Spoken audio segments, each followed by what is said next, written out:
igihe n'umucamanza mwiza hagasigara havugwa inkuru harabaye. Hari igihe mu Burundi izina rya Bunyoni ryarisigura ububasha budasanzwe.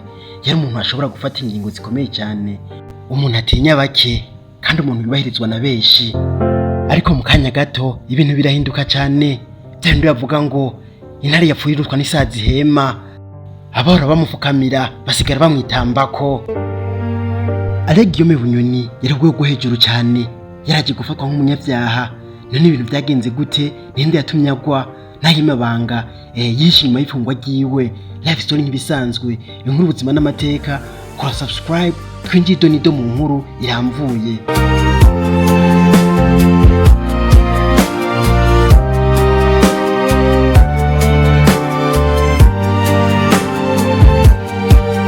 Bunyoni yatangiye nk'umusirikare mu bihe by'intambara yo mu Burundi. Yari umugize umugambwe CNDD-FDD waje gufata ubutegetsi icyo gihe.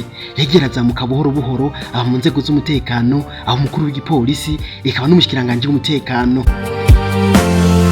Mu mwaka wa 2020 ashobora kuba rwo hejuru cyane mu gihugu cy'u Burundi. Yaje kuba umushikiranganje wa mbere mu gihe cy'ubutegetsi bwa Pierre Nkurunziza. Yari umwe mu bantu bizewe cyane n'ubutegetsi kandi na Nkurunziza. Mu myaka y'ibihumbi 2020 igihugu kirahindura umuyobozi.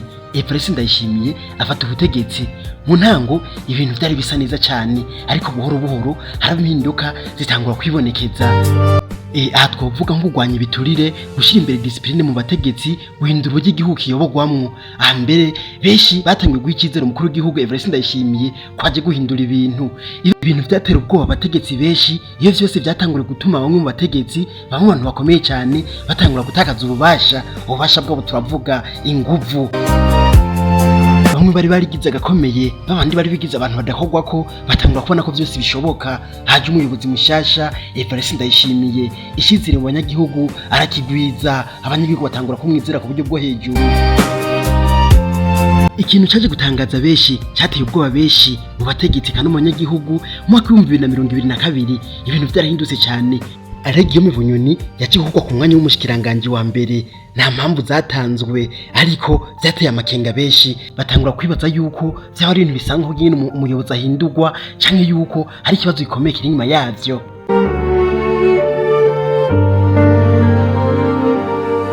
Mu mwaka wa 2023 inkuru itangaje cyane irasamirana igihugu cyose. Bunyoni yarafashwe n'inzego z'umutekano iwe muhira. Ibintu byari bidasanzwe cyane kuko yari umuntu akomeye cyane. Kumva yuko afashwe n'inzego z'umutekano, yarafise amabanga menshi y'igihugu. Nyuma yo gufatwa muhiriwe, Bunyoni yashikirijwe ubutungane. Yagirizwa ibyaha bikomakomeye cyane. Aha twavuga harimo guhungabanya umutekano w'igihugu, gushaka guhirika ku butegetsi, gufata nabo ubutunzi bw'igihugu, ibiturire, gukoresha nabo ububasha afise. Ifungwa ryiwe ryateye ubwoba n'uruhagarara. Bamwe n'abandi bati ntibishoboka, abandi bati byatezwa gushika. Ariko ibyo byose General Bunyoni yaregwa yarisigura, avuga yuko abamwagiriza ibi byaha boza n'ibimenyetso, akaba atabimenyetso bigaragara byigeze biboneka. Twamenyesha yuko urubanza Bunyoni yarimwo yarahanganye n'umukuru w'igihugu Evariste Ndayishimiye. Nayo ngaha abarundi sinzi bakaba bari bavuga ati reka turobe ubutungane urubanza ruza guca, abandi bakabona yuko yari politique move. Ibi byaciye byongera ibibazo bikomeye cyane mu Burundi. Urubanza rwarabandanije muri sentare, ibimenyetso birajahabona. Aha twavuga nk'ubutunzi budasobanutse, gufata nabi ubutunzi bw'igihugu, gukoresha nabi inguvu n'ububasha yari afise. Abantu baca bibaza ati mbega ububasha bw'umutegetsi bumurinda kugeza hehe?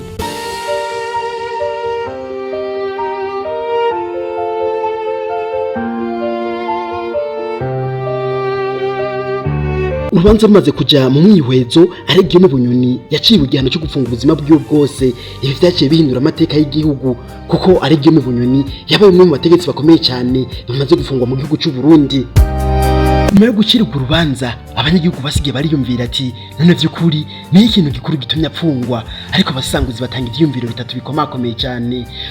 Bamwe bati leta nshasha Evariste Ndayishimiye ishaka kwerekana ko atamuntu hejuru y'amategeko, abakozi bakomeye n'abandi bashobora guhanwa. Abandi bati wapi ni mchezo wa ndani, muri politiki niko bigenda, abakozi bari kumwe barashobora guhindukana. bakabifatanya yuko ishobora kuba ari na systeme yo kwigiza kure abari begereye Petero Nkurunziza. Umugwi wa gatatu wo ukaza uvuga yuko Everest Ndayishimiye yaje ashaka kwerekana yuko ari nyine afise ubushobozi buruta bw'abandi, atawundi muntu aje hejuru y'umukuru w'igihugu, kandi abakavuga yuko hari na systeme gushobora gukuraho abantu bakomakomeye bashobora kuza kumuteza ibibazo mu nyuma. Ariko kandi ifungwa rya generale Guillaume Bunyoni yabaye message ikomeye cyane ku bandi bategetsi. Ifungwa rya Guillaume Bunyoni ryahinduye uko abantu babona ubutegetsi, ryatumye bamwe batinya, ryatumye abandi bagira icyizere cy'uko amategeko ashobora gukora kuri buntu ari we wese. Inkuru ya Guillaume Bunyoni ni inyigisho ikomeye cyane mu bya politike. Ubasha subwa ibihe byose, uwari hejuru no munsi ashobora kuba ari hasi ejo, kandi rimwe na rimwe amabanga menshi aba yishimye y'ibyo tubona. Reka nshimire wagerageje kubana natwe muri ino video. Shimire nawe utibagiye gukora like, subscribe na comment, nawe utaha mu bindi biganiro. Ciao ciao.